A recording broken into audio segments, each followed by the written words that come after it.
of the Black Money Act.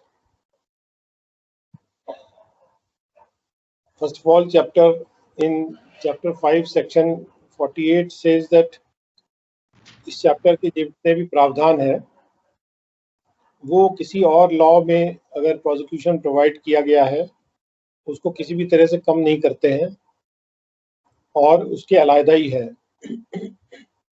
यानी कि black money act में प्रोसिक्यूट करने का ये मतलब नहीं है कि किसी और एक्ट में माफी दे देना। So the provisions are not in derogation, मतलब उसको कम नहीं करते हैं किसी और लॉ के प्रोविजंस को। और इस चैप्टर के जो प्रावधान है ये पार्ट 2 में कहा जा रहा है कि इस चैप्टर के जो प्रावधान है यानी कि प्रोसिक्यूशन के जो प्रावधान है वो कोई भी और ऑर्डर पास किया गया है इस एक्ट में या पास किया जाएगा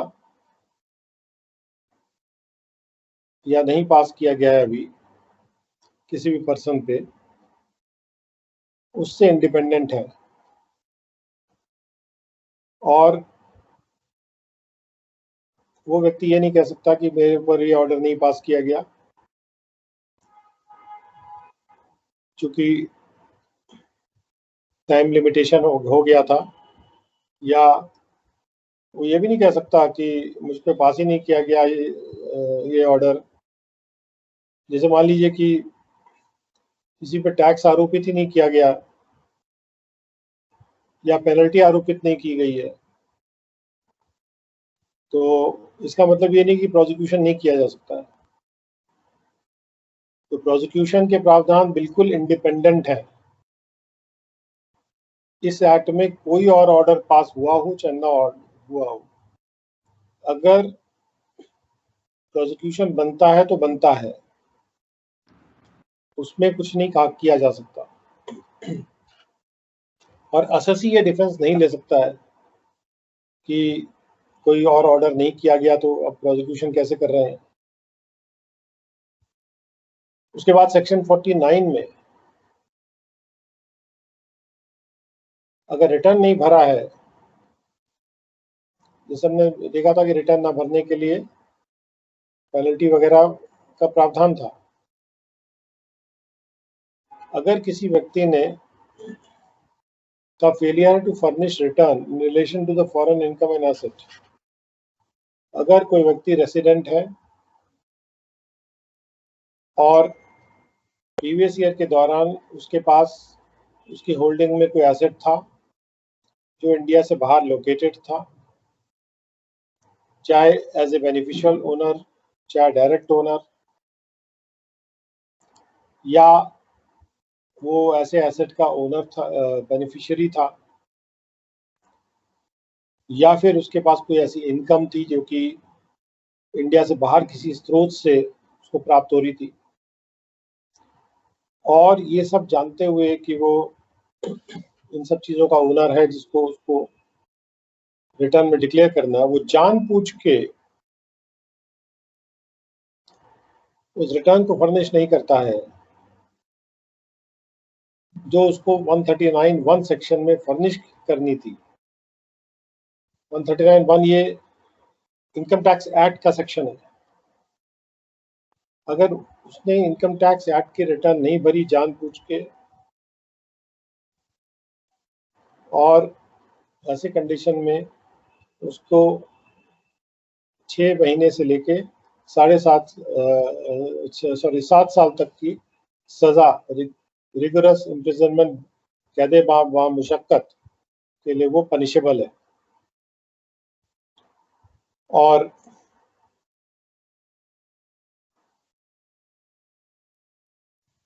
लेकिन अगर वो रिटर्न असेसमेंट ईयर के पूरे होने के बाद भर भी देता है तो उसको इस सेक्शन में प्रोसीड नहीं किया जाएगा।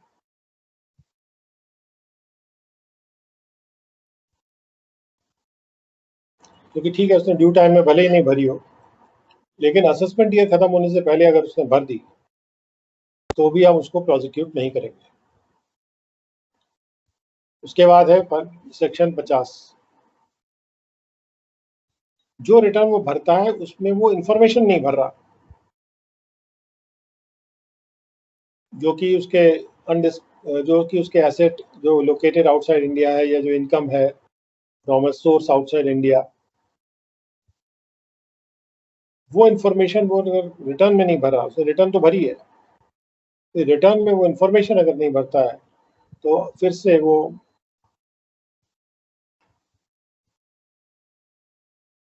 6 महीने से लेके 7 साल तक की सजा। और ये भी विलफुली वर्ड जरूरी है यहाँ पे कि हमें ये साबित करना पड़ेगा कि जानबूझ के उसने नहीं भरा। चाहता तो भर लेता, लेकिन जानबूझ के उसने नहीं भरा।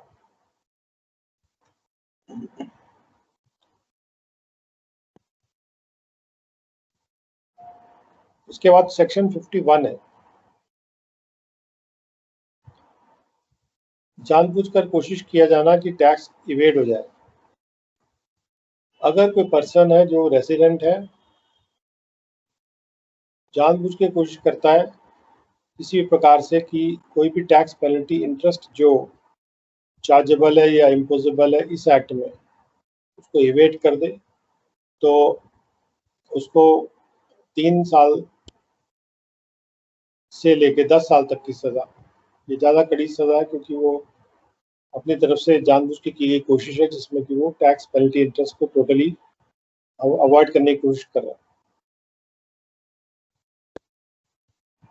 जैसे मान लीजिए कि बुक्स ऑफ अकाउंट्स में वो जानबूझ के कोई चीज़ मिटा रहा है, बुक्स ऑफ अकाउंट्स को जानबूझ के मैनिपुलेट कर रहा है, या कहीं और कहीं आंकड़े दर्ज है वहां से हटवा रहा है। पार्ट 2 है, अगर वो पर्सन विलफुली कोशिश करता है किसी भी प्रकार से, तो भले ही उसमें कोई पेनल्टी लगे चाहे ना लगे, without prejudice to any penalty that may be imposable, तो क्योंकि उसने टैक्स पेनल्टी या इंटरेस्ट को इवेट करने की कोशिश की,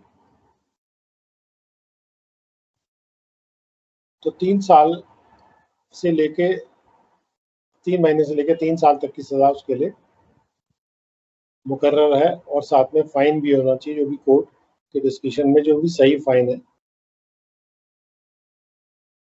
वो यहाँ पे इवेजन कर रहा है, जानबूझ के इवेजन कर रहा है पेमेंट ऑफ टैक्स पेनल्टी या इंटरेस्ट। इसके वन पार्ट में था वो क्या इवेट कर रहा था, to evade the tax penalty या इंटरेस्ट, उसको टैक्स पेनल्टी इंटरेस्ट को इवेट कर रहा था। यहाँ वो उसके पेमेंट को इवेट कर रहा है। उसके बाद नंबर 3 है, अगर वो विलफुली कोशिश करता है to evade any tax penalty interest chargeable और इम्पोजेबल, या उसके पेमेंट को इवेट करने की कोशिश करता है,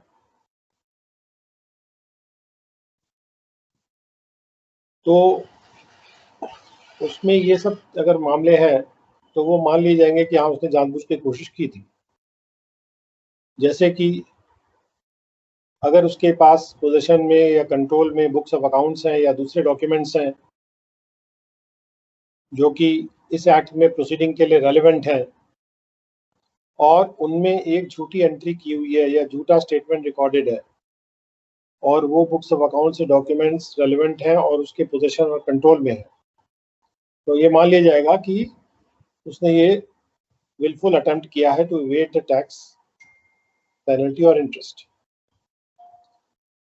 या यदि वो कोई फॉल्स एंट्री या फॉल्स स्टेटमेंट लिखवाता है या खुद लिखता है बुक्स ऑफ अकाउंट्स में या दूसरे डॉक्यूमेंट्स में, या कोई अगर रेलेवेंट एंट्री होनी चाहिए उसको वो हटवा देता है, ओमिट करवा देता है या खुद ओमिट कर देता है उस एंट्री को जो कि होनी चाहिए थी, या वो कुछ इस तरह की परिस्थितियां का कारण बन जाता है, का कारक हो जाता है, जिसका असर ये होगा कि वो पर्सन जो है इवेट कर ले जाएगा टैक्स पेनल्टी या इंटरेस्ट को। ऐसी परिस्थितियां वो पैदा कर दे रहा है। तो इन चारों सिचुएशंस में ये मान लिया जाएगा कि उसने बिल्कुल कोशिश की थी। ऑफ कोर्स ये कोई कंप्लीट लिस्ट नहीं है, लेकिन इन 4 सिचुएशंस में तो माना ही माना जाएगा। और भी सिचुएशंस हो सकती हैं जिसमें कि ये सिचुएशन पैदा हो सकती है, ये परिस्थिति ऐसी उत्पन्न हो सकती है जिसमें कि ऐसा लग सकता है, ऐसा प्रतीत हो सकता है कि उसने इवेट किया जानबूझ के। लेकिन इन 4 कंडीशंस में तो इन चारों में से किसी भी एक कंडीशन के होने पर ये मान लिया जाएगा कि ये कंडीशन है और प्रोसिक्यूट किया जाएगा।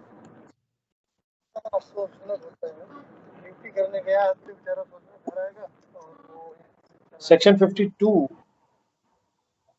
फॉल्स स्टेटमेंट जो वेरिफिकेशन में कोई देता है, अगर कोई पर्सन एक स्टेटमेंट देता है वेरिफिकेशन के तौर पे, जैसे हम लोग बार बार कहते हैं ना ड्यूली वेरीफाइड स्टेटमेंट देना, तो वेरिफिकेशन में फॉल्स स्टेटमेंट देता है या किसी रूल के तहत या किसी एक्ट के तहत हमारे अगर वो फॉल्स स्टेटमेंट देता है या कोई ऐसा अकाउंट या स्टेटमेंट डिलीवर करता है जो फॉल्स है, या तो मांगने में देता है या डिलीवर करता है जो फॉल्स है, और वो ये जानता है और मानता भी है कि वो फॉल्स है, या फिर वो ये नहीं मानता कि वो सच है फिर भी दे देता है, तो उसके लिए 6 महीने से लेके 7 साल तक की सजा मुकर्रर की गई। उसके बाद सेक्शन 53 के तहत अगर वो अबेट करता है, मतलब मिलीभगत में क्राइम करने में साथ देता है या प्रेरित करता है किसी भी रूप से दूसरे पर्सन को कि वो कोई अकाउंट या स्टेटमेंट दे दे या कोई डिक्लेरेशन दे दे टैक्स पेबल से रिलेटेड इस एक्ट में, ऐसा स्टेटमेंट जो कि फॉल्स है, जो जिसके बारे में वो जानता है कि वो फॉल्स है और ये नहीं मानता कि वो सच है, तो इसके उसमें कहा जाएगा कि उसने ऑफेंस किया है और वो पनिशेबल हो जाएगा with rigorous imprisonment between 6 months and 7 years and also fine.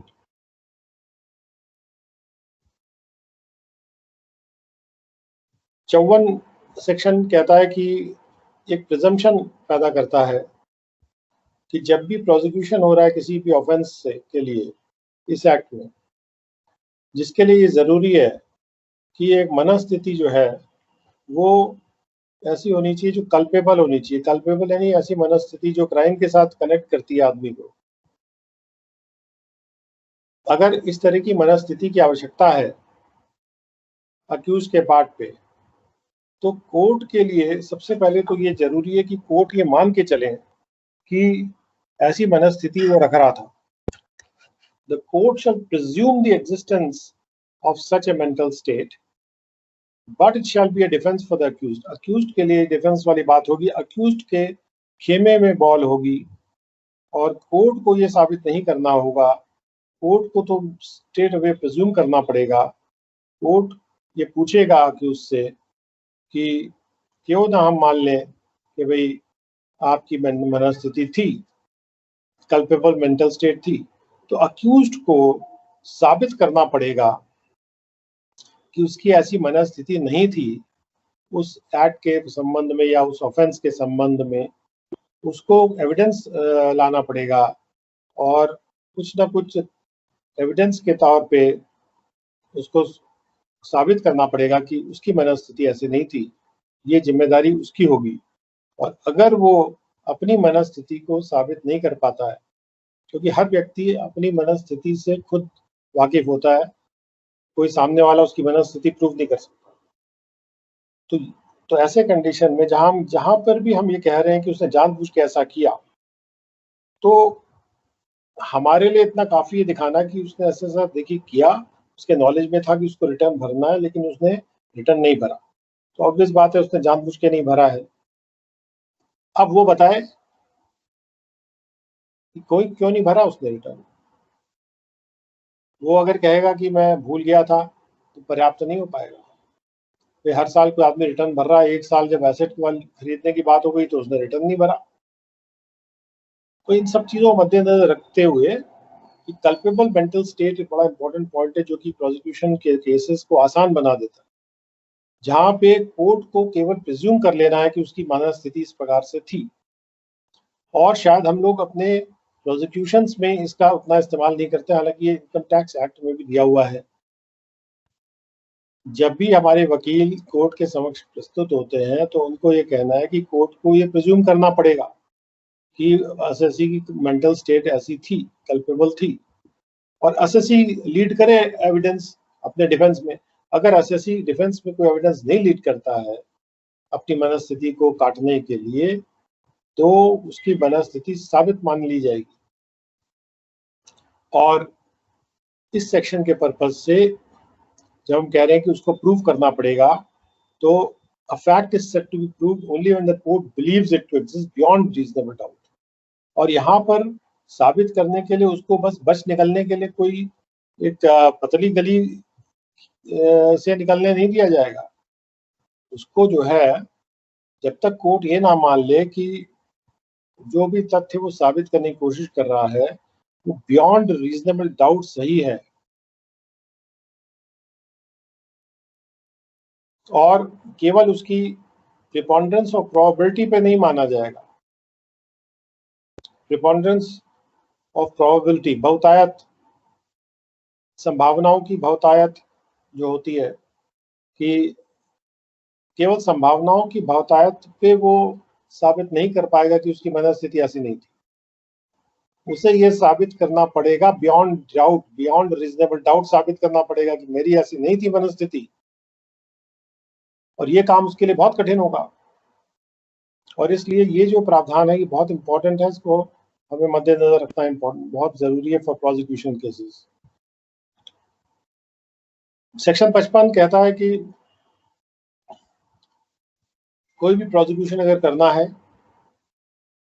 जो 49 से 53 तक के सेक्शंस हैं, उसमें सैंक्शन चाहिए होगा प्रिंसिपल कमिश्नर का या कमिश्नर अपील्स का।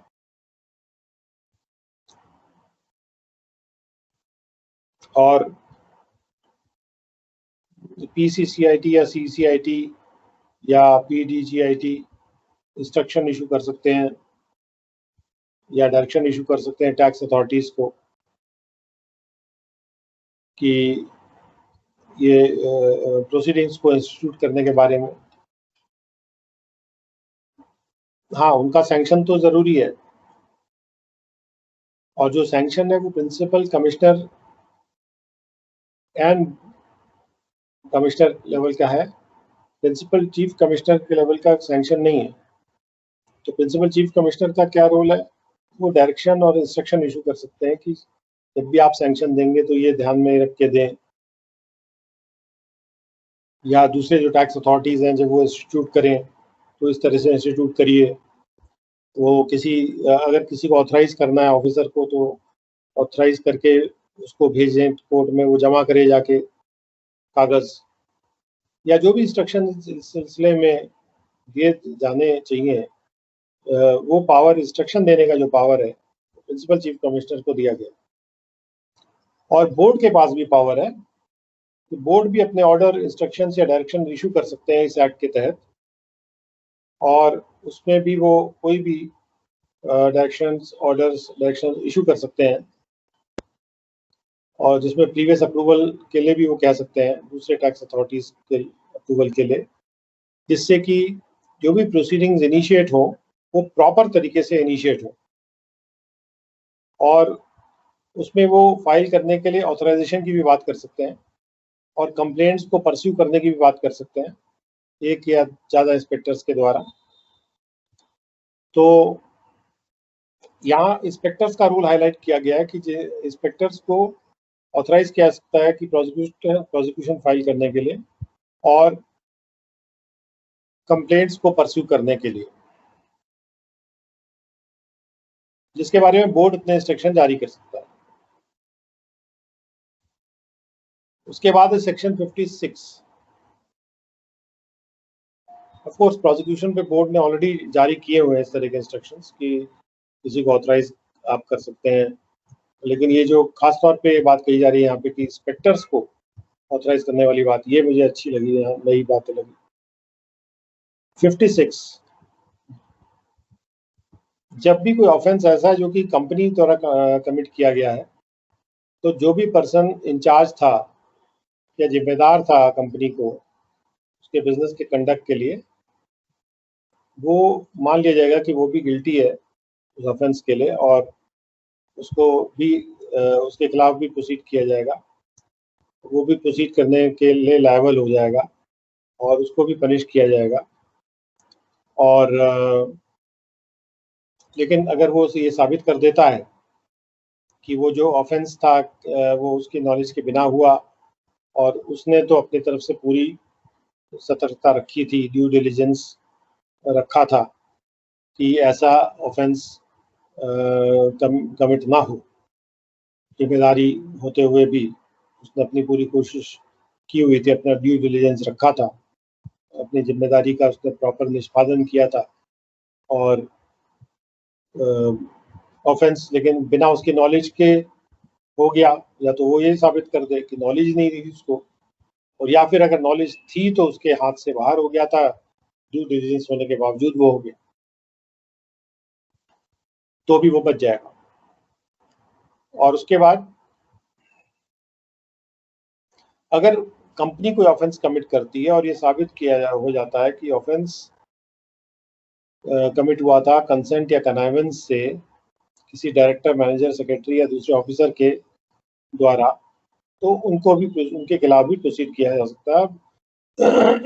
और वो लोग भी जो है,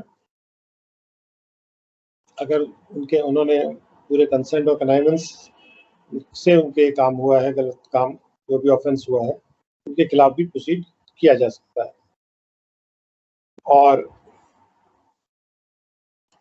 यदि ये साबित हो जाता है कि अगर ऑफेंस कमिट किया गया किसी ऐसे पर्सन के द्वारा जो कंपनी है, और जो पनिशमेंट है वो इम्प्रिजनमेंट है और फाइन है, तो जो कंपनी है उसको तो फाइन देना होगा, और जो पर्सन है जिसका अगर रेफरेंस सबसेक्शन 1 में है, जैसे कि जो भी उसका इंचार्ज है, मैनेजर है, या जो डायरेक्टर, मैनेजर, सेक्रेटरी वगैरह है, ये लोग जो हैं इनको जेल की सजा होगी। और उसके बाद इस सेक्शन में कंपनी शब्द में अनइनकॉर्पोरेटेड बॉडी भी शामिल है और एचयूएफ भी शामिल है। और डायरेक्टर शब्द से मतलब ये है कि अगर कोई अनइनकॉर्पोरेटेड बॉडी है तो उसका पार्टिसिपेंट, एचयूएफ है तो उसका एडल्ट मेंबर, कंपनी है तो उसका होल टाइम डायरेक्टर, या कोई अगर होल टाइम डायरेक्टर नहीं है, कोई भी और डायरेक्टर, मैनेजर या ऑफिसर जो कि उस कंपनी के अफेयर्स के लिए जिम्मेदार है। उसके बाद सेक्शन 57 में कहा गया है कि जो भी रिकॉर्ड में एंट्रियां होती हैं, ये लॉ का पॉइंट है, या दूसरे डॉक्यूमेंट्स में जो भी एंट्रीज होती हैं, टैक्स अथॉरिटीज के कस्टडी में जो भी डॉक्यूमेंट्स हैं या रिकॉर्ड्स हैं, उनको अगर हमको एविडेंस के रूप में एडमिट कराना है किसी भी प्रोसीडिंग में प्रोसिक्यूशन की,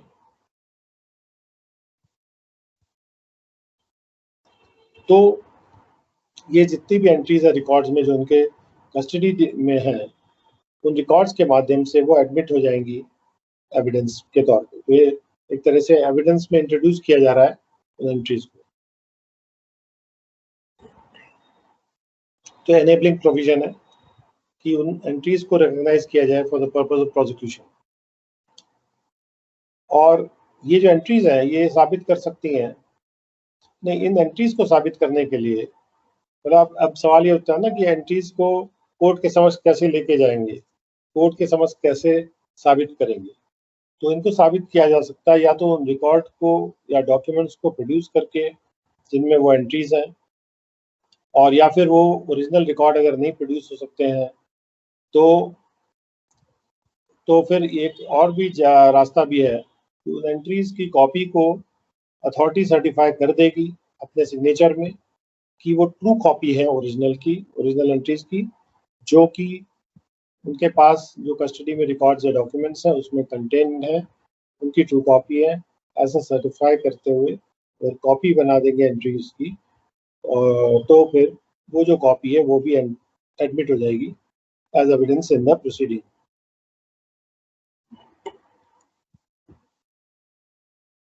(58) है, अगर कोई पर्सन कन्विक्ट हो जाता है किसी ऑफेंस के लिए अंडर सेक्शन 49 to 53 और वो फिर से कन्विक्ट होता है, मतलब सेकेंड एंड सब्सिक्वेंट ऑफेंस, तो हर दूसरे या सब्सिक्वेंट ऑफेंस के लिए जो सजा है वो 3 साल से लेकर 10 साल के बीच में हो जाएगी, सजा बढ़ जा रही है। और उसके साथ साथ फाइन भी इतना लगेगा जो कि 5 लाख रुपए से कम नहीं होगा और 1 करोड़ रुपए तक भी जा सकता।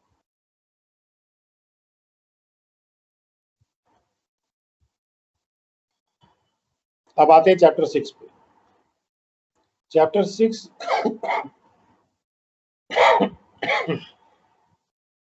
चैप्टर 6 इसलिए बनाया गया है कि जब ये एक्ट इंट्रोड्यूस किया गया था तो उस वक्त एक मौका दिया गया था असेसिस को कि भी वो लोग, जो लोग ये चाहें तो एक बार वो डिक्लेयर कर दें, उनके पास जो भी है,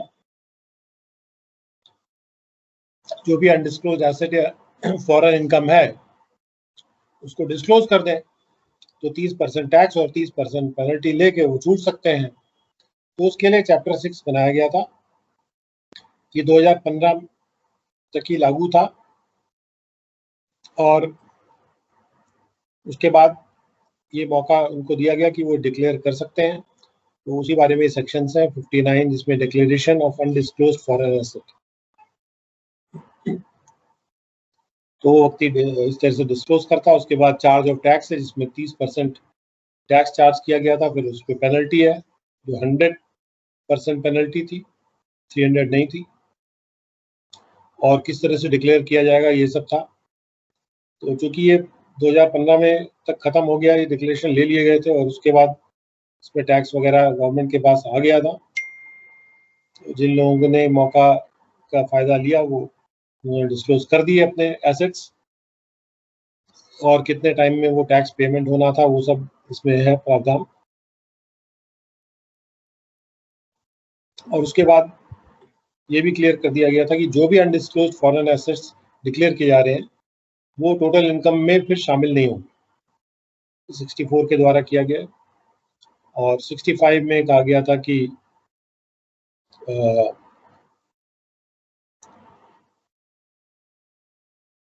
जो डिक्लेरेंट है वो ये नहीं कह सकता है कि मैंने अगर कोई अनडिस्क्लोज एसेट डिक्लेयर किया या कोई टैक्स अगर पे कर दिया तो आप मेरे पुराने असेसमेंट खोलिए और वहां मुझे रिलीफ दे दीजिए।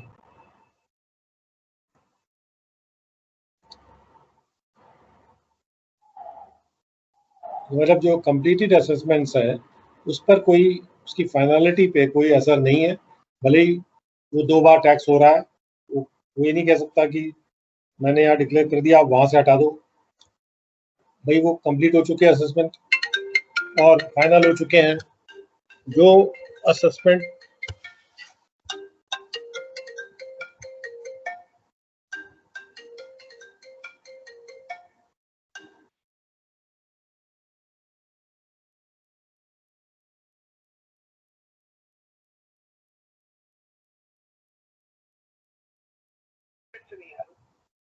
हेलो, अब आ रही है क्या? आवाज आ रही है?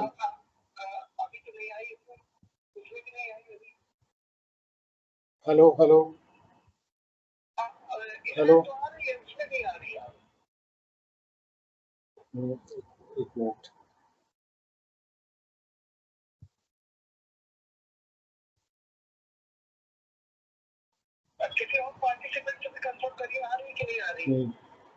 मेरी आवाज आ रही है क्या सबको? हेलो, आ रही है, आपकी आवाज आ रही है। Yes sir, you are audible. Okay okay, आ रही है आवाज आ रही है। ओके ओके ओके, मैं कंटिन्यू करता हूँ।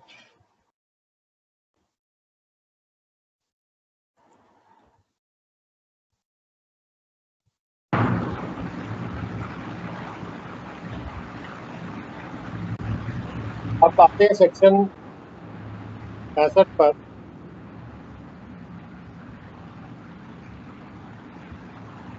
और हम लोग देख रहे हैं कि जब ये एक्ट लाया गया तो उस वक्त एक मौका दिया गया था उन लोगों को जिनके पास अनडिस्क्लोज एसेट थे वो डिक्लेयर कर दें और सस्ते में छूट सकते थे।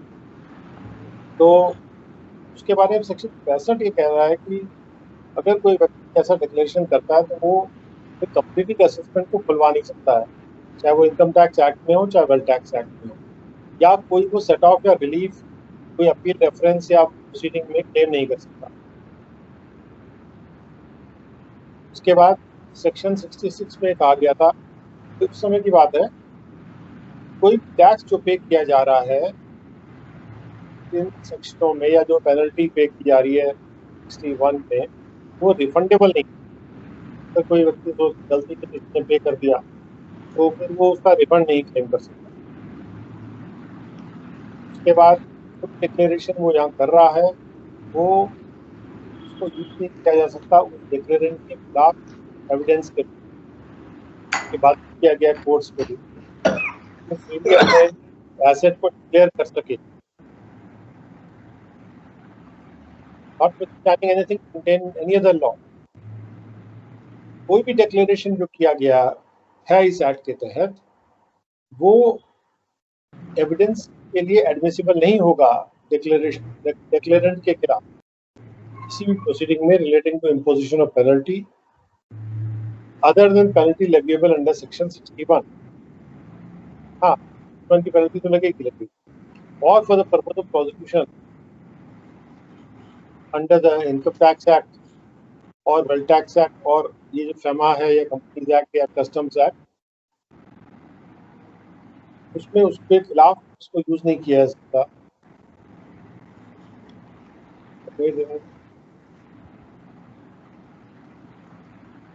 Nothing contained could be admissible in evidence. तो यानी कि उनको इन सारे एक्ट में जो भी जो एक्शंस होते हैं उससे छूट मिल रही है। He's getting a छूट, he's getting a exemption from action under all these provisions. उसके बाद 68 में कहा गया कि यहाँ पर भी कोई डिक्लेरेशन है जो किया गया बाय मिसरिप्रेजेंटेशन या सप्रेशन ऑफ फैक्ट्स को सप्रेस करके या मिस रिप्रेजेंट करके किया गया है, वो डिक्लेरेशन वॉइड होगा और ये मान लिया जाएगा कि वो डिक्लेरेशन कभी भी नहीं किया गया है। तो अगर ये मान लिया जाएगा कि वो डिक्लेरेशन नहीं किया गया है तो टैक्स तो रिफंडेबल होगा नहीं। हाँ, लेकिन ये है कि उस पर कार्रवाई हो जाएगी ब्लैक मनी एक्ट। इस पर मैं एक बात पॉइंट आउट करना चाहता हूँ कि आपके पास कोई केस आ रहा है जिसमें कि ब्लैक मनी का भी मामला है और वही चीज इनकम टैक्स में भी जोड़ी जा सकती है, तो you should prefer sending it to the black money authority, क्योंकि वहाँ पर ज़्यादा एसएससी के खिलाफ ज़्यादा एक्शन है, ज़्यादा बड़ा एक्शन इन्वॉल्व है। अदरवाइज आप अगर इनकम टैक्स एक्ट में एक बार उसको ऐड कर देंगे तो फिर वो ब्लैक मनी एक्ट में फिर उसको ऐड नहीं कर सकते, क्योंकि एक ही बार एक चीज़ एक जगह पे ही आप उसको ऐड कर सकते हैं। जैसे मान लीजिए कि आप कोई असेसमेंट कर रहे हैं और आपको इंडिया से बाहर की कोई इनकम का पता चल गया और आपने उसके असेसमेंट जोड़ दिया और उसके बजाय आप वहाँ ना जोड़ के ब्लैक मनी वाले को दे देते या ब्लैक मनी एक्ट की कार्रवाई शुरू करके उसमें काम करते तो ज़्यादा रेवेन्यू आ सकता है डिपार्टमेंट के पास और एसएससी के लिए भी थोड़ा सा ज़्यादा मुश्किल होता। 69 वेल्थ टैक्स से जो एग्जम्पशन है वो भी दिया गया था, जो डिक्लेयर कर देगा तो उसके लिए वेल्थ टैक्स से भी एग्जम्पशन है। ये उस टाइम की बात है। और लेकिन एट द सेम टाइम जो प्रोविजन है चैप्टर 15 के इनकम टैक्स एक्ट के लायबिलिटी इन स्पेशल केसेस चैप्टर है और जो सेक्शन 189 है इनकम टैक्स एक्ट का या जो चैप्टर 5 है वेल्थ टैक्स एक्ट का, जो liability to assessment in special cases है, जो लायबिलिटी वाला जो चैप्टर है उसके प्रोविजंस को फॉलो किया गया है यहाँ सेक्शन 70 से। एक बात जरूर यहाँ क्लियर कर दी गई है कि ये चैप्टर जो है ये कुछ केस में कहाँ पे अप्लाई नहीं होगा। यानी जहाँ पे कोई कंजर्व कॉफ़ी पोसा का मामला है वहाँ ये अप्लाई नहीं होगा। जैसे ये इंडियन पीनल कोड के कुछ चैप्टर्स हैं, उसमें अगर ऑफेंस के लिए एक्शन होना है तो उसके लिए उसमें भी कोई एग्जम्पशन नहीं मिलेगा। नारकोटिक्स एक्ट के तहत भी एक्शन में एग्जम्पशन नहीं मिलेगा, प्रिवेंशन ऑफ करप्शन एक्ट में नहीं मिलेगा। और इसके बाद कोई पर्सन जो नोटिफाइड है स्पेशल कोर्ट जिनका trial of offence related to transaction security चल रहा है उनके लिए भी नहीं है ये। तो कुछ ऐसे हैं जिनको भी जिन सिचुएशन को आइडेंटिफाई किया गया जिसमें कोई एग्जम्पशन अवेलेबल नहीं था, अगर कोई लोग इसको डिक्लेयर कर देते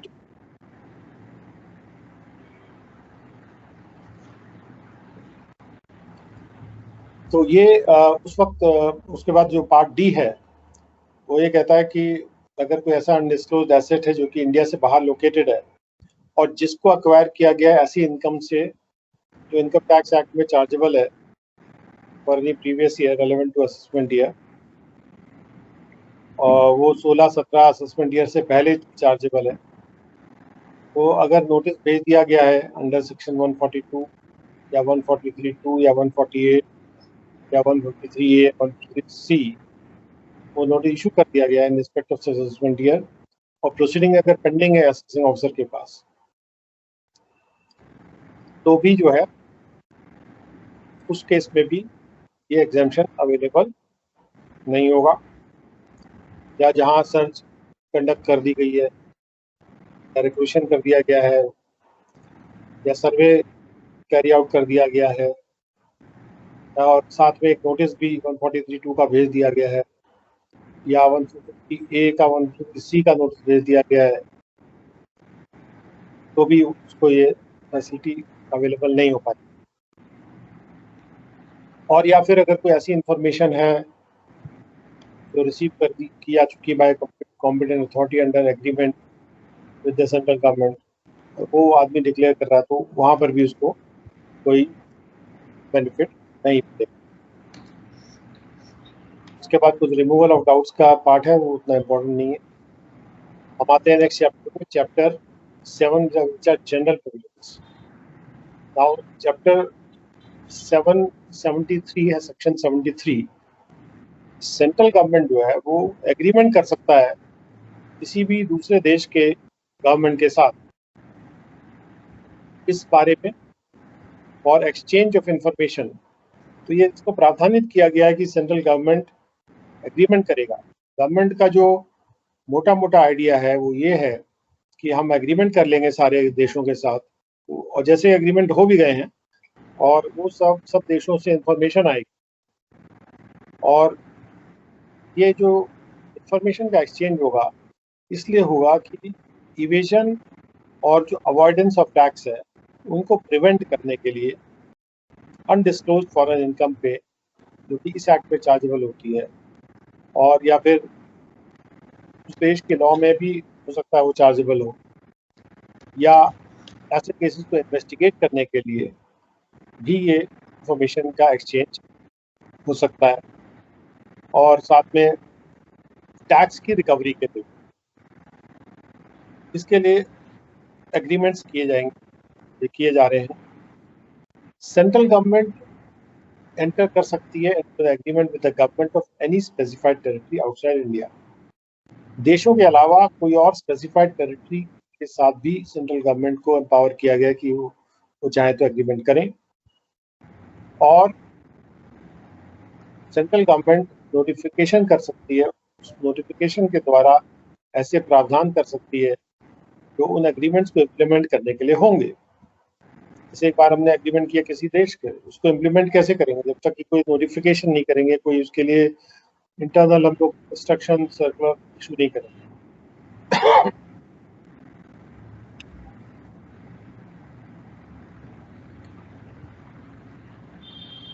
और इसके अलावा कोई भी स्पेसिफाइड एसोसिएशन भी हो सकती हैं जिनको ऑथराइज किया जाएगा कि वो एग्रीमेंट करें और दूसरी स्पेसिफाइड एसोसिएशंस के साथ in the specified territory outside India for the purpose of subsection 1।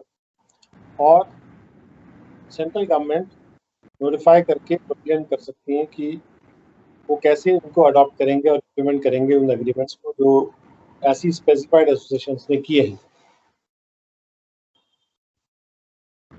और कोई भी अगर शब्द यूज किया जाता है लेकिन एक्ट में डिफाइंड नहीं है या एग्रीमेंट में डिफाइंड नहीं है, तो अगर वो इनकंसिस्टेंट नहीं है with the provisions of this act, तो उसको वही मीनिंग असाइन हो जाएगा in the notification issued in the central government, and such meaning shall be deemed to have effect from the date on which such agreement came into force. कहने मतलब ये कि notification में भी वही शब्दों का इस्तेमाल किया जाएगा जो उन शब्दों का इस्तेमाल एग्रीमेंट में किया गया है। इससे शब्दों में कोई चेंज ना आ जाए। अब सेक्शन 74 है जो कि सर्विस ऑफ नोटिस के बारे में है। जब हम कोई कार्रवाई करते हैं तो उसमें नोटिस कैसे सर्व हुआ माना जाएगा। नोटिस, समन या रिक्वेजिशन या ऑर्डर, कोई भी कम्युनिकेशन किया जा सकता है बाय डिलीवरिंग और transmitting copy to the person name, उसका नाम लिखा है नोटिस में, बाय पोस्ट, या तो उसे हम डिलीवर करेंगे बाय पोस्ट और बाय कोरियर सर्विस जो कि बोर्ड अप्रूव करे, या जैसे कोड ऑफ सिविल प्रोसीजर में प्रिस्क्राइब्ड है उस तरह भी दिया जा सकता है, इसे समन्स को दिया जाता है, या जैसे इंफॉर्मेशन टेक्नोलॉजी एक्ट के तहत इलेक्ट्रॉनिक रिकॉर्ड के थ्रू ट्रांसमिशन किया जाता है, या कोई दूसरा तरीका है ट्रांसमिशन डॉक्यूमेंट्स का, फैक्स मैसेज, इलेक्ट्रॉनिक मैसेज, जो भी प्रिस्क्राइब तरीका, सभी तरीकों से नोटिस दिया जा सकता है। बोर्ड इस बारे में रूल बनाएंगे जिसमें वो एड्रेस प्रोवाइड करेंगे, including the address for electronic mail और इलेक्ट्रॉनिक मेल मैसेज जिसमें कि कम्युनिकेशन डिलीवर किया जा सकता है। और इस सेक्शन में जो एक्सप्रेशन इलेक्ट्रॉनिक मेल और इलेक्ट्रॉनिक मेल मैसेज यूज किया गया है उनके मीनिंग इंफॉर्मेशन टेक्नोलॉजी एक्ट से उद्धृत की जाती है। 75 सेक्शन कहता है कि जब भी कोई नोटिस भेजा जाता है या कोई दूसरा डॉक्यूमेंट इशू किया जाना है, उसको सर्व किया जाना है या दिया जाना है टैक्स अथॉरिटी के द्वारा, तो टैक्स अथॉरिटी को उसको ऑथेंटिकेट करना। ऑथेंटिकेट करने का मतलब पार्ट 2 में बताया गया है कि ऑथेंटिकेट करने का मतलब ये है कि अगर उसका अथॉरिटी का नाम, उनके का ऑफिस का नाम और name and office of a designated tax authority should be printed, stamped or otherwise written. Name and office, ये दो चीजें उसमें लिखी होनी चाहिए, नाम और ऑफिस का विवरण या ऑफिस का नाम। अगर ऐसा होता है तो वो ऑथेंटिकेटेड नोटिस माना जाएगा। इस सेक्शन में डेजिग्नेटेड टैक्स अथॉरिटी का मतलब ये वो टैक्स अथॉरिटी जिसको कि बोर्ड ने ऑथराइज किया है इशू करने के लिए, सर्व करने के लिए या देने के लिए नोटिस या दूसरे डॉक्यूमेंट।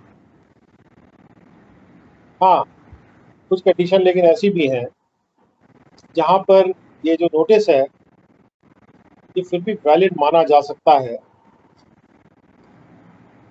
जैसे अगर नोटिस है जिसको कि सर्व किया जाना ज़रूरी है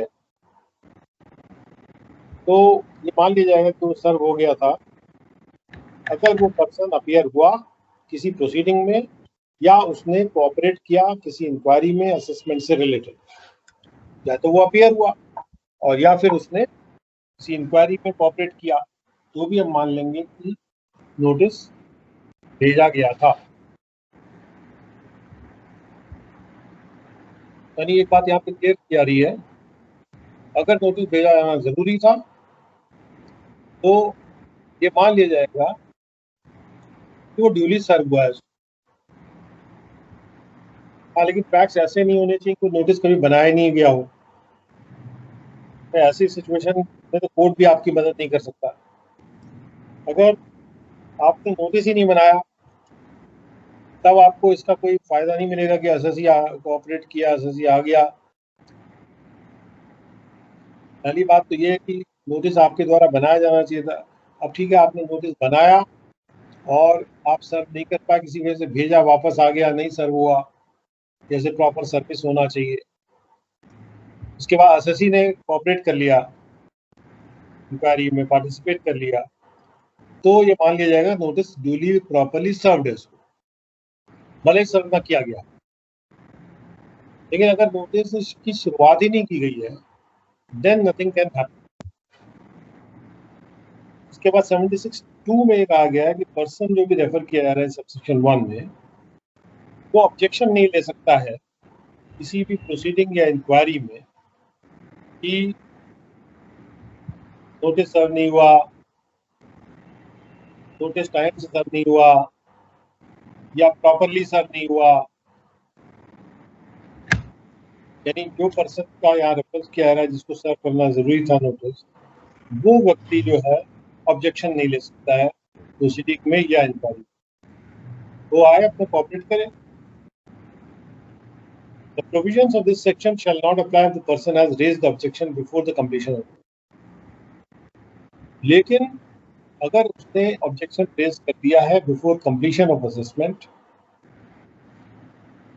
तो ये नहीं प्रिज्यूम किया जाएगा कि नोटिस को सर्व हो गया, भले ही उसने इंक्वायरी में पार्टिसिपेट किया। तो ये क्लियर कट ऑब्जेक्शन कि आपने मुझे नोटिस नहीं दिया। जब अगर उसने ऑब्जेक्शन कर दिया तो आप नोटिस दे दीजिए उसको। अगला है 77। कोई भी एसएससी जो कि एंटाइटल्ड है या उसके लिए जरूरी है कि उसको अटेंड करना है किसी भी टैक्स अथॉरिटी या ट्राइब्यूनल के सामने कोई भी एसेट इवैल्यूएशन के सिलसिले में, तो वो वैल्यूअर के थ्रू भी अपीयर हो सकता है। ऐसा वैल्यूअर जो कि प्रिंसिपल कमिश्नर या कमिश्नर के द्वारा अप्रूव्ड है और उन रूल्स के अनुसार अप्रूव्ड है जो प्रेस्क्राइब्ड रूल्स। इस सिलसिले में बताना होगा कि जितने भी वेल्थ टैक्स के वैल्यूअर्स थे, तो आ गया कि आप अप्लाई करिए और उनको कंपल्सरी रजिस्टर किया गया। Provision of subsection 1 shall not apply in a case where the SSC is required to attend personally for examination. अगर उसको पर्सनली आना है तब फिर उसको पर्सनली आना ही पड़ेगा, तब वो वैल्यूअर के थ्रू नहीं आ सकता। उसके बाद सेक्शन 78 है। कोई भी एसएससी जो कि एंटाइटल्ड है या जिसको अटेंड करना है टैक्स अथॉरिटी के सामने, वो ऑथराइज रिप्रेजेंटेटिव के थ्रू भी अटेंड कर सकता है। उसके बाद ऑथराइज रिप्रेजेंटेटिव की परिभाषा लिखी हुई है कि ऐसा ऑथराइज रिप्रेजेंटेटिव जो कि ऑथराइज है एसएससी के द्वारा इन राइटिंग, क्योंकि वो एक ऐसा व्यक्ति है जो या तो रिश्तेदार है एसएससी का या किसी भी तरह से एसएससी से रिलेटेड है, या वो ऐसा व्यक्ति है जो कि रेगुलरली एम्प्लॉयड है एसएससी के द्वारा,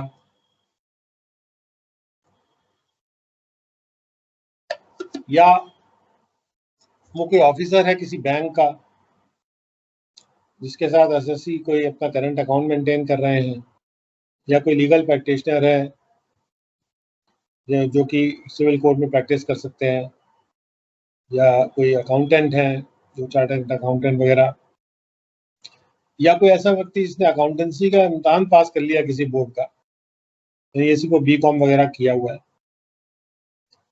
तो काफी हल्के इसमें रखे हैं कंडीशंस, या प्रिस्क्राइब क्वालिफिकेशन जो पूरे कर रहा है इस पर रूल बन सकता है। तो लेकिन निम्नलिखित लोग जो है वो रिप्रेजेंट नहीं कर सकते हैं, जैसे कि कोई पर्सन जिसको कि डिसमिस या रिमूव कर दिया गया है सरकारी नौकरी से, या कोई लीगल प्रैक्टिशनर या अकाउंटेंट जिसको कि गिल्टी पाया गया मिसकंडक्ट के लिए और अपनी प्रोफेशनल कैपेसिटी में, और या फिर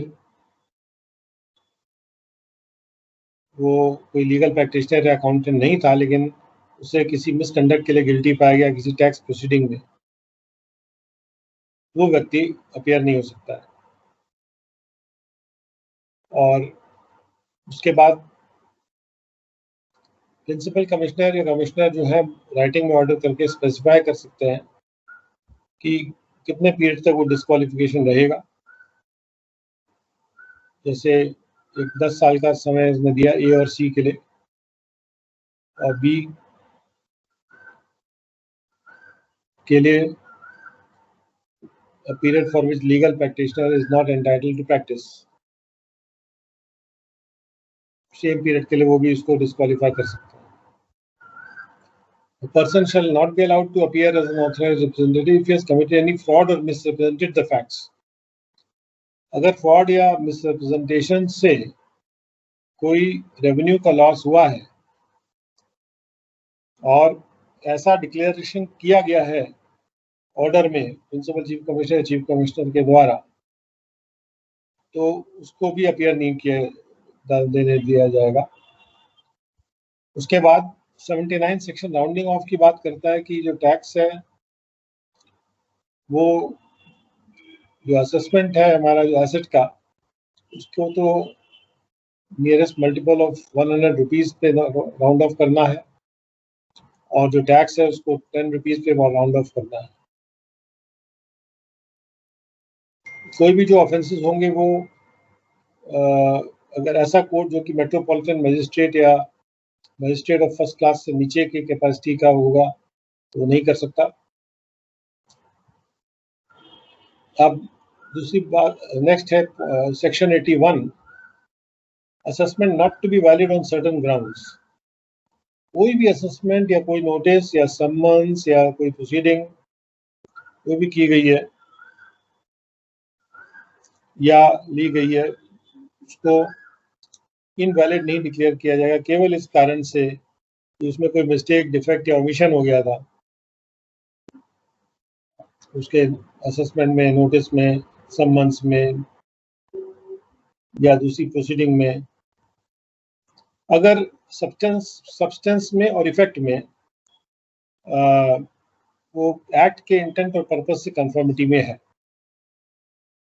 तो अगर सब्सटेंस और इफेक्ट देखा जाएगा कि छोटी मोटी एक आध लाइन कोई मिस हो गई, कोई हल्का फुल्का डिफेक्ट हो गया, उससे पूरा असेसमेंट इनवैलिड नहीं घोषित कर दिया जाएगा।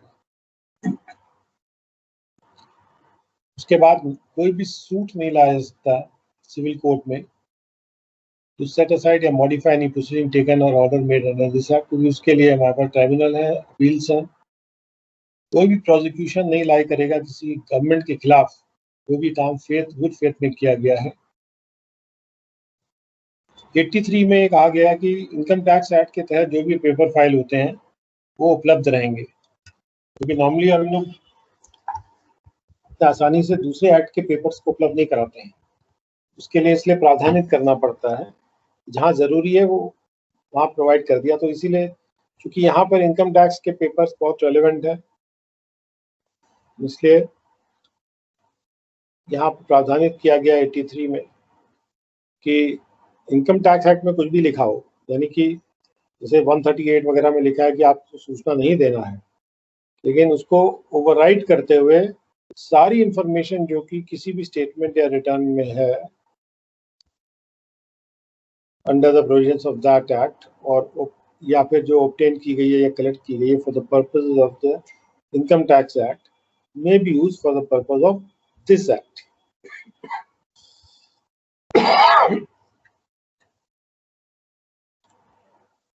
उसका बोर्ड के पास रूल्स बनाने के लिए पावर्स जो हैं वो जैसे इनकम टैक्स एक्ट में है दिए हुए हैं, उसी तरह से पावर यहाँ भी दिए हुए हैं।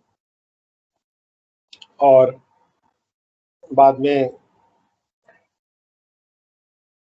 Central board of revenue act में ये black money undisclosed foreign income and assets, ये जो एक्ट है इसका नाम भी ऐड किया गया कि ये जो बोर्ड्स हैं इनको इनके पास जिम्मेदारी रहेगी कि ये इस एक्ट को भी ओवरसी करें। और फाइनली जो prevention of money laundering act में भी इस एक्ट का नाम लिया गया है कि इसके तहत जो भी ऑफेंसेस होते हैं उनको रिकॉग्नाइज किया जाएगा वहाँ prevention of money laundering act के लिए भी। तो ये एक हमारी हुई reading of the black money act. अब मैं आपको ले चलता हूँ to some of the circulars. अगर ये सर्कुलर आपको दिख रहा हो 23 मार्च 2021 का, अभी हाल का ही सर्कुलर है, ये ज़्यादा पुराना नहीं हुआ है, जिसमें commissioner of income tax appeals को ज्यूरिसडिक्शन दिया गया है ब्लैक मनी के केसेस के लिए। और इस सर्कुलर में लिखा गया है कि फेसलेस अपील स्कीम को इम्प्लीमेंट करने के बाद इनकम टैक्स अपील्स जो है वो फेसलेस मैनर में फाइनलाइज हो रही हैं, लेकिन कुछ एक्सेप्शंस हैं, जैसे ब्लैक मनी एक्ट भी एक एक्सेप्शन है उसमें। तो इसलिए बोर्ड के लेटर के सुपर सेशन में अप्रूवल दिया जा रहा है for notifying the following commissioners to exercise jurisdiction over the cases under black money act. जैसे अगर हम यहाँ ध्यान से देखें तो ये जो पोस्ट हैं, अगर हम चलते हैं उत्तर प्रदेश की ओर इसमें, तो CIT अपील 3 लखनऊ के बाद ज्यूरिसडिक्शन है ब्लैक मनी के केसेस का। ये एक सर्कुलर आ गया। उसके बाद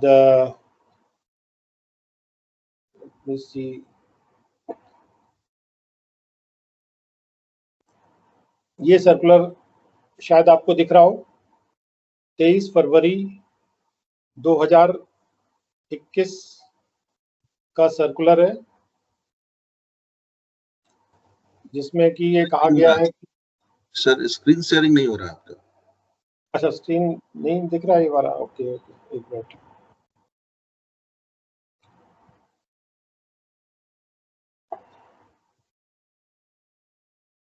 अभी क्या दिख रहा है आपको? अभी भी स्क्रीन शेयरिंग नहीं आ रहा आपका। अच्छा, एक मिनट।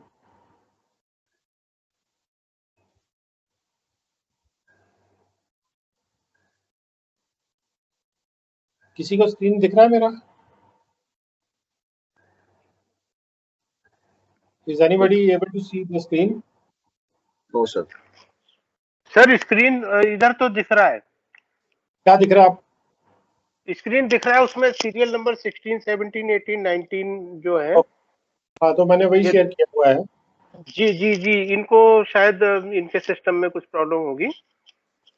ओके ओके, हो सकता है कि वो थोड़ा इंटरनेट कनेक्टिविटी का थोड़ा सा इशू रहता है, इसकी वजह से आपको ना दिख रहा हूँ। मैं जो स्क्रीन दिखा रहा हूँ वो एक्चुअली ये वाला है। 23 ये दिख रहा है आपको? 23 फरवरी 2021 का सर्कुलर है। सर मुझे दिख रहा है सर ये। अब आया सर, आप दिख। ओके, ये जो सर्कुलर है ये अभी हाल में 1 महीने पहले इशू हुआ है, जिसमें कि इंस्ट्रक्शन दिया जा रहा है under section 119 of the Income Tax Act, read with section 84 and 6 of the Black Money Act regarding handling of income tax cases and black money cases। अब ये इम्पोर्टेंट सर्कुलर है जिसमें कहा गया है कि ये डिसाइड किया गया है कि सारे केसेस में जहां पर ब्लैक मनी, जहां पर जो जो जितने केसेस हैं जो पेंडिंग है इस एक्ट के तहत, ब्लैक मनी एक्ट के तहत, ज्यूरिसडिक्शनल इनकम टैक्स अथॉरिटी के पास पेंडिंग है, सिवाय उन केसों के जो कि ADIT या DDIT को पहले दिए गए थे 2017 के सर्कुलर के द्वारा। मैं आपको बता दूं कि 2017 में एक सर्कुलर इशू किया गया था जिसमें DG इन्वेस्टिगेशन को एम्पावर किया गया था कि आप अपने DDs को और अपने ADs को केसेस दे दीजिए ब्लैक मनी के। शायद उनको ये उस वक्त लगता होगा कि सूचना तब तक फ्लो इन नहीं हो रही थी, तो ADDD जो है वो एक्शन लेके जल्दी सूचना निकाल सकते हैं रिसर्च एक्शन से या सर्वे एक्शन से, और इस वजह से वो केस उनके पास है, उनके जुरिस्डिक्शन में, यानी कि इन दैट सेंस वो AD और DD जो है उनका ड्यूटी है उसको असेस करने का भी।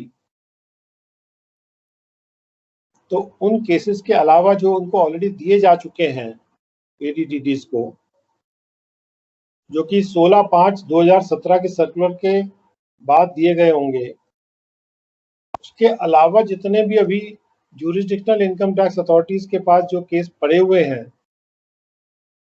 दे shall be transferred to the respective central charges. वो अपने अपने सेंट्रल चार्जेस को उनको ट्रांसफर कर देंगे, और जो जुरिस्डिक्शन है as per section 6 of the Black Money Act, jurisdiction of a Black Money Act case shall be decided as per the jurisdiction of the said case under Income Tax Act। तो ये देखते हुए कि भाई कौन सा officer है जिसको भेजना है, तो जुरिस्डिक्शन अगर चेक करना है तो आप जुरिस्डिक्शन के लिए जो भी ऑर्डर है 120 वगैरह का वही चेक करना है, और उसके अनुसार सेंट्रल चार्जेस को ट्रांसफर कर देने हैं। तो इन व्यू ऑफ द अबव जो CBDT है, उन्होंने अपने पावर्स को एक्सरसाइज करते हुए ये डायरेक्शन दिया है कि cases under the income tax act with jurisdictional income tax authority, जहां पे BM एक्ट की प्रोसीडिंग पेंडिंग है, where proceeding under BM Act are pending, shall be transferred to the respective central charges by the competent jurisdictional income tax authority। तो transfer करने का काम जो भी कॉम्पिटेंट अथॉरिटी है वो करेगी bye issue of the appropriate orders under section 127 of the act. तो ये ऑर्डर करना है कॉम्पिटेंट इनकम टैक्स अथॉरिटीज को, यानी कि CCITs को, जिसमें वो ऑर्डर करेंगे कि भी ये आपने जो बताया इनकम चार्जेस को किसके पास जाएगा, कौन सा केस, और इसको इसके ट्रांसफर को स्मूथली ऑपरेशनलाइज करने के लिए गाइडलाइन इशू की गई है बोर्ड के द्वारा। और गाइडलाइन में ये है कि पहला कि जुरिस्डिक्शनल इनकम टैक्स अथॉरिटी जो है उसे आइडेंटिफाई करना है वो केस जहाँ पे प्रोसीडिंग पेंडिंग है। जैसे किसी को ये एडवाइस आ गया कि RU का कि भी इसमें ब्लैक मनी का पे एक्शन बनता है, तो आपके पास पर्याप्त कारण है कि भाई वो उसमें अब ब्लैक मनी एक्ट में प्रोसीडिंग पेंडिंग है। प्रोसीडिंग पेंडिंग होने का मतलब ये नहीं कि आपने नोटिस इशू कर दिया हो, तो प्रोसीडिंग होनी है तो उसको ट्रांसफर कर दीजिए। In such cases identified as per point A, एक बार में आइडेंटिफाई कर लिया, यदि आइडेंटिफाई करने का काम ये जुरिस्डिक्शनल इनकम टैक्स अथॉरिटी का है, and once they identify all the proceedings under the Income Tax Act have to be identified, including those proceedings pending under faceless regime। तो उसके बाद आपको दूसरी प्रोसीडिंग्स को भी आइडेंटिफाई करना है इनकम टैक्स एक्ट वाली, और जो फेसलेस वाली प्रोसीडिंग को भी आइडेंटिफाई करना है। और अगर कोई प्रोसीडिंग इनकम टैक्स एक्ट में पेंडिंग है, जो NEAC के पास पेंडिंग है या NFPC के पास पेंडिंग है, तो उनके साथ मैटर टेकअप करेंगे jurisdictional income tax authority through their own PCIT कि भाई वो केस आपका पेंडिंग है, उसको भेजना है हमको सेंट्रल को। जब रिक्वेस्ट आएगी NEAC के पास तो वो उन केस को ट्रांसफर करने को कंसिडर कर सकते हैं to the jurisdictional assessing officer. वो उनको जुरिस्डिक्शनल असेसिंग ऑफिसर को भेज दें, और ऐसे केस में इस इंस्ट्रक्शन को प्रायर अप्रूवल मान लीजिए बोर्ड का, यानी कि जुरिस्डिक्शनल असेसिंग ऑफिसर को पहले डिसाइड करना है, आइडेंटिफाई करना है, अगर केस मान लिया NEAC के पास है NEAC से मंगवा के लेना है, और उसके बाद सेंट्रल चार्ज को भेज देना है। Thereafter, all such cases under the Income Tax Act shall be transferred to the respective central charges by issue of the appropriate orders under section 127 of the Income Tax Act by the competent authority। यानी जब case आ जाए तो आपको competent authority से order करवाना है और फिर वो केस ट्रांसफर कर देना है। और जब वो केस ट्रांसफर हो जाएगा to the respective central charges by virtue of section 6, तो ज्यूरिसडिक्शन जो रहेगा वो वही रहेगा जो कि for the purpose of BM Act will automatically vest with the respective central charges. तो all pending जो ब्लैक मनी एक्ट के केस हैं वो shall be transferred to the respective central charges. अगर कोई अपील प्रोसीडिंग पेंडिंग है national faceless appeal centre में, copy of the order under section 127 shall be sent to them also, जिससे appeal करके वो सही ऑफिसर को भेज सकें अपील डिसाइड करने के बाद। जब प्रिंसिपल CCIT NFFC को प्राप्त हो जाएगा वो request receipt of the same, तो वो अपील को भी ट्रांसफर कर सकते हैं to the CIT appeals of the central charge. यानी कि जो इवन जो अपील पेंडिंग है वो भी सेंट्रल चार्ज के CIT अपील को ट्रांसफर कर देनी है। और इन सच केसेस ये जो इंस्ट्रक्शन है इसको प्रायर अप्रूवल माना जाएगा बोर्ड का। और एडिशनल CIT और JCIT जो रिस्पेक्टिव रेंज के हैं जहाँ पर भी केस ट्रांसफर हुआ है वो असेसिंग ऑफिसर के पावर एक्सरसाइज करेंगे, क्योंकि बोर्ड ने एक नोटिफिकेशन जारी किया हुआ है 24/8/2015 को। उसमें कहा है कि एडिशनल CIT एंड JCIT जो है रिस्पेक्टिव रेंजेस के सेंट्रल चार्जेस के जहाँ भी केस ट्रांसफर हो रहा है, they will exercise the powers and perform the functions of the assessing officer. मतलब assessing officer एडिशनल CIT और JCIT से नीचे के लेवल का फिलहाल के लिए नहीं है ब्लैक मनी एक्ट के तहत। इस बात को खास तौर पर नोट करने की जरूरत है। तो ये दो सर्कुलर्स इंपॉर्टेंट थे जिसको मैंने इसीलिए आपके सामने अभी रखा है। और एक बड़ा पुराना सर्कुलर है जिसमें कि बहुत से डाउट्स को क्लियर किया गया था 6 जुलाई 2015 का। ये मैं आपको उसको भिजवा दूंगा just to get certain clarification about the law as such. लेकिन मुख्य बात यह है इसमें कि जो कार्रवाई ब्लैक मनी एक्ट में हो रही है उसका टोटल इनकम में फिर वो नहीं जुड़ेगा अगर वहां पे आपने उसको टैक्स कर लिया है। दूसरा, ब्लैक मनी एक्ट में जो टैक्स आप ले रहे हैं वो कोई इनकम टैक्स नहीं है।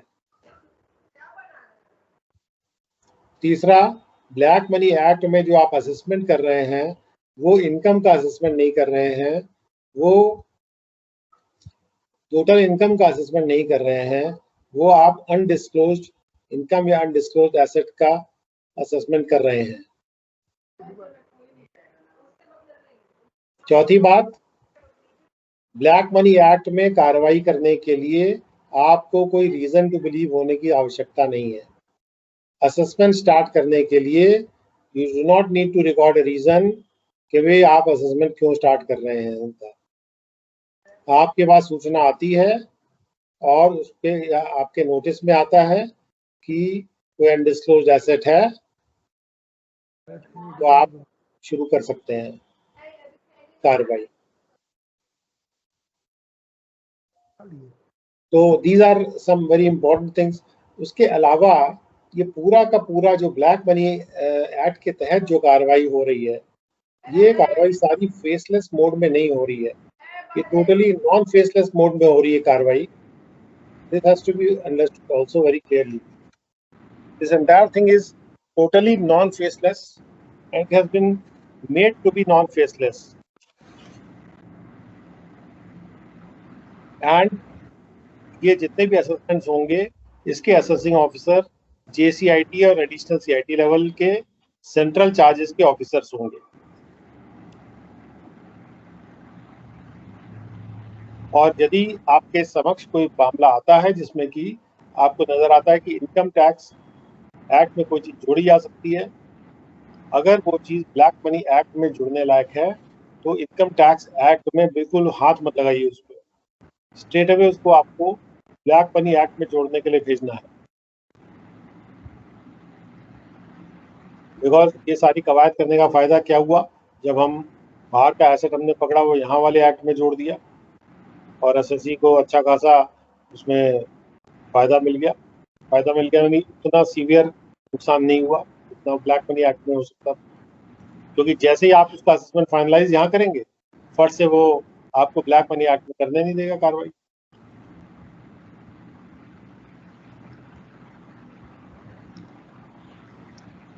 तो कुल मिला के this was black money act for you all for today. और any questions that anybody may have, or any discussion anybody wants to have, or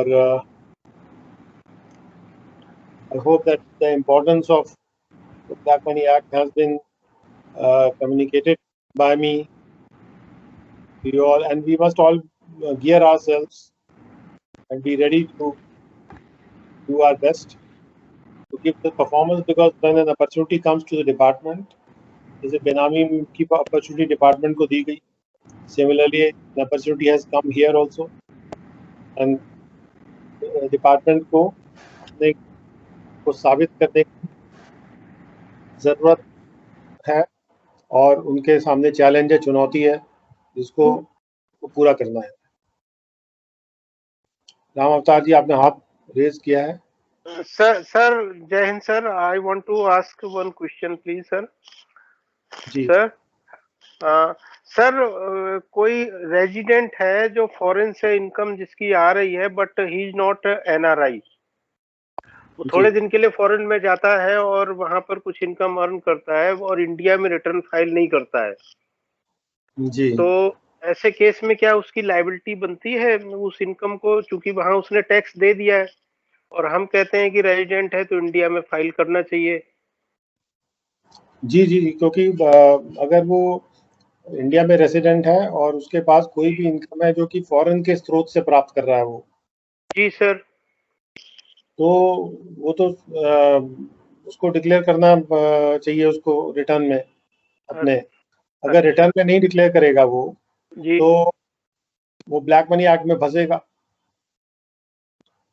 क्योंकि उसका क्लेम होता है कि वो तो वहां पर टैक्स ऑलरेडी पे कर रहा है और यहाँ पर टैक्सेबल है नहीं, जो इनकम है बिलो टैक्सेबल है। नहीं, वो रेसिडेंट है ना।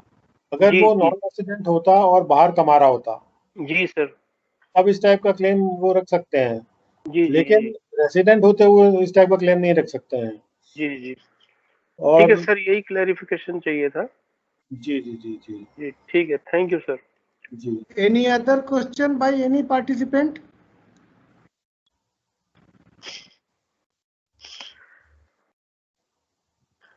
एक बात मैं भी पूछना चाहता था, दर्शकों के भी, पार्टिसिपेंट के भी बेनिफिट के लिए और थोड़ा वो भी है कि जो हमारा बेनामी प्रॉपर्टी ट्रांजैक्शन एक्ट है और ये जो ब्लैक मनी एक्ट है, इसका डिफरेंस क्या सिर्फ यही है कि जो विद इन इंडिया है अनडिस्क्लोज्ड एसेट्स वो बेनामी में आता है, और जो आउटसाइड इंडिया है